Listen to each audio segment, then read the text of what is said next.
Hello friends, तो आज हम एक क्वेश्चन देखते हैं फिजिक्स का मैकेनिक्स से। तो क्वेश्चन है, a 1 kg block B rest as shown on a block A of same mass, constant force F1 is equal to 20 Newton and F2 is equal to 8 Newton start to act at time t is equal to 0 when distance of block B from the pulley is 50 centimeter.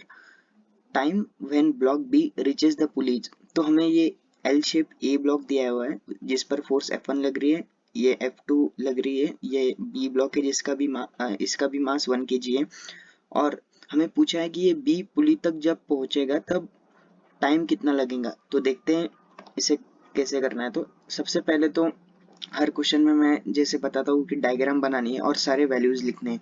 तो ये ए वाला हमने block बना लिया, फिर इस पर F1 जो लग रही है वो 20 न्यूटन दिया हुआ है, F2 8 न्यूटन, ये वाला 50 सेंटीमीटर इनके बीच की दूरी दी हुई है, और यहाँ पर जो फोर्स लगेगा वो 2F2 होगा।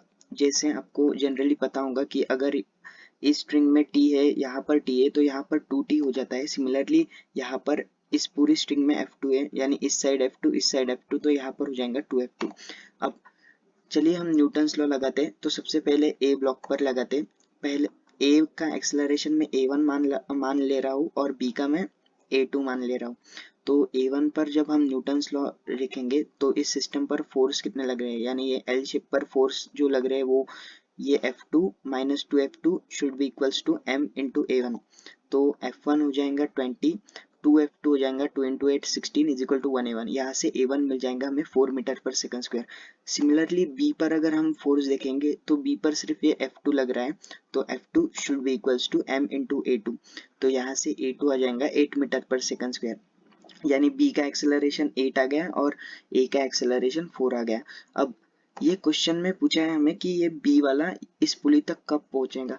तो ये क्वेश्चन ग्राउंड फ्रेम से करना काफी मुश्किल हो जाएगा क्योंकि दोनों ब्लॉक्स मूव करेंगे। तो इसलिए हम अब रिलेटिव मोशन की हेल्प लेंगे, क्योंकि इसके रिस्पेक्ट में हम देखेंगे ए के रिस्पेक्ट में, तो बी वाले को सिर्फ 50 सेंटीमीटर मूव करना होगा। ये आसान होगा अगर हम रिलेटिव मोशन से करेंगे, यानी ए पर बैठकर हम देखेंगे सारी चीजें तो आसान हो जाएंगे। इसलिए अब हम रिलेटिव मोशन से करेंगे इसके। तो acceleration of 2 with respect to 1 अगर देखेंगे तो ये हो जाएगा acceleration of 2 with respect to ground minus acceleration of 1 with respect to ground. तो ये जाएगा 8 माइनस 4 इज इक्वल टू 4।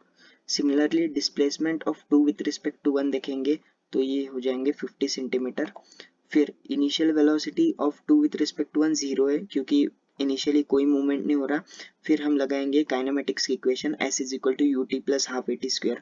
तो ऐसा आ जाएगा 50 सेंटीमीटर को ऐसा यूनिट में 0.5 मीटर लिखना होगा, तो 0.5 इज इक्वल टू ये यूटी की जगह 0 आ जाएगा is equal to half AT square. यहाँ पर रिलेटिव एक्सेलरेशन आएगा 4 is equal to T square.